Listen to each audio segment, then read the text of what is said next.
ఈరోజు యువత బంగారు భవిష్యత్తు ఉండవలసిన యువత ఈరోజు ఆంధ్రప్రదేశ్లో మనం చూస్తున్నాం. ఈ ముఖ్యమంత్రి చెప్పిన పని ఒక్క పని చేశారా తమ్ముళ్ళు అని మిమ్మల్ని అడుగుతున్నా. జాబ్ క్యాలెండర్ ప్రతి సంవత్సరం పెడతా అన్నాడా లేదా? జనవరిలో పెడతా అన్నాడా లేదా?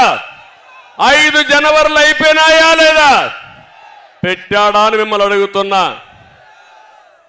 ఒక్క ఉద్యోగం ఇవ్వలేదు. ఉండే పరిశ్రమలు పోయినాయి.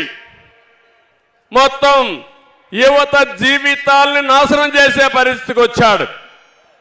ఈరోజు ప్రపంచంలోనే తెలుగు యువత అగ్రస్థానంలో ఉంటే అదే ఆంధ్రప్రదేశ్లో యువత అధఃపాతాళంలో ఉండే పరిస్థితి వస్తూ ఉంది. ఒక్క పరిశ్రమ రాలేదు. వచ్చిన పరిశ్రమలు పారిపోయినాయి. తరిమేసే పరిస్థితి వచ్చింది. ఇది చాలా బాధాకరం. నేను ఒకటే హామీ ఇస్తున్నా, యువతకు తెలుగుదేశం జనసేన అండగా ఉంటాం. ఉపాధి కల్పించే బాధ్యత, మీ భవిష్యత్తుకి భరోసా ఇచ్చే బాధ్యత మేము తీసుకుంటామని మరొక్కసారి హామీ ఇస్తున్నా. ఇంకో పక్క లోకేష్ని కూడా మనస్ఫూర్తిగా అభినందిస్తున్నా. ఒక పార్టీ అధ్యక్షుడిగా ఏదైనా ఒక సంకల్పం ఉంటే చిత్తశుద్ధితో పనిచేస్తే ప్రజలు ఆదరిస్తారు. అలాంటి కార్యక్రమానికి శ్రీకారం చుట్టాడు. ఒక పార్టీ అధ్యక్షుడిగా మనస్ఫూర్తిగా ఆయన చేసిన కృషికి అభినందిస్తున్నానని చెప్పి కూడా నేను మీకు తెలియజేసుకుంటున్నా. ఈరోజు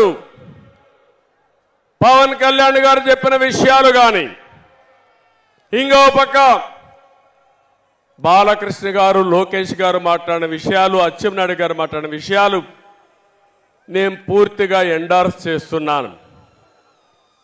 సుదీర్ఘ రాజకీయ చరిత్రలో ఎంతో మంది ముఖ్యమంత్రులు చూశాను. వారి యొక్క రాష్ట్రం కోసం వారు చేసిన పనులు చూశాను.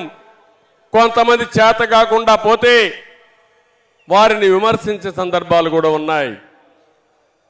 రాజకీయాల్లో ఎప్పుడు కూడా రాజకీయ వ్యతిరేకత ఉంటుంది తప్ప వ్యక్తిగత వ్యతిరేకత ఉండదు. ఈ విషయం మీరు గుర్తుపెట్టుకోవాల్సిన అవసరం ఉంది. ఈరోజు ఈ రాష్ట్రంలో చూస్తూ ఉంటే విశాఖపట్నంలో ఉన్నాం మనం.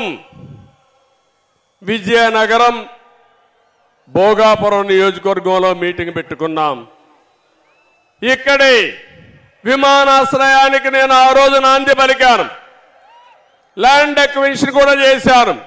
అదే తెలుగుదేశం పార్టీ అధికారంలో ఉండుంటే 2020కే విమానాశ్రయం వచ్చేది. ఇప్పటికి కూడా రాలా. అంటే ఎలాంటి ప్రవర్తన చేశాడో మీరు గుర్తుపెట్టుకోవాల్సిన అవసరం ఉంది.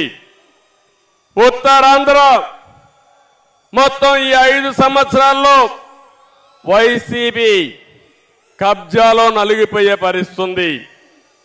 నేను అన్ని విషయాలు ఇక్కడ మాట్లాడలేం కానీ ఈరోజు రాష్ట్రంలో ఉండే ప్రతి ఒక్కరికి విజ్ఞప్తి చేస్తున్నా. 5 కోట్ల ప్రజలకు విజ్ఞప్తి చేస్తున్నాను. మీరు ఆలోచించవలసిన అవసరం ఉంది. ఇది జనసేన తెలుగుదేశం పార్టీల కోసం కాదు, లేకపోతే నా కోసం, పవన్ కళ్యాణ్ కోసం కాదు. 5 కోట్ల ప్రజల భవిష్యత్తు కోసం, భావితరాల భవిష్యత్తు కోసం ప్రతి ఒక్కరూ ఆలోచించాల్సిందిగా నేను కోరుతున్నా.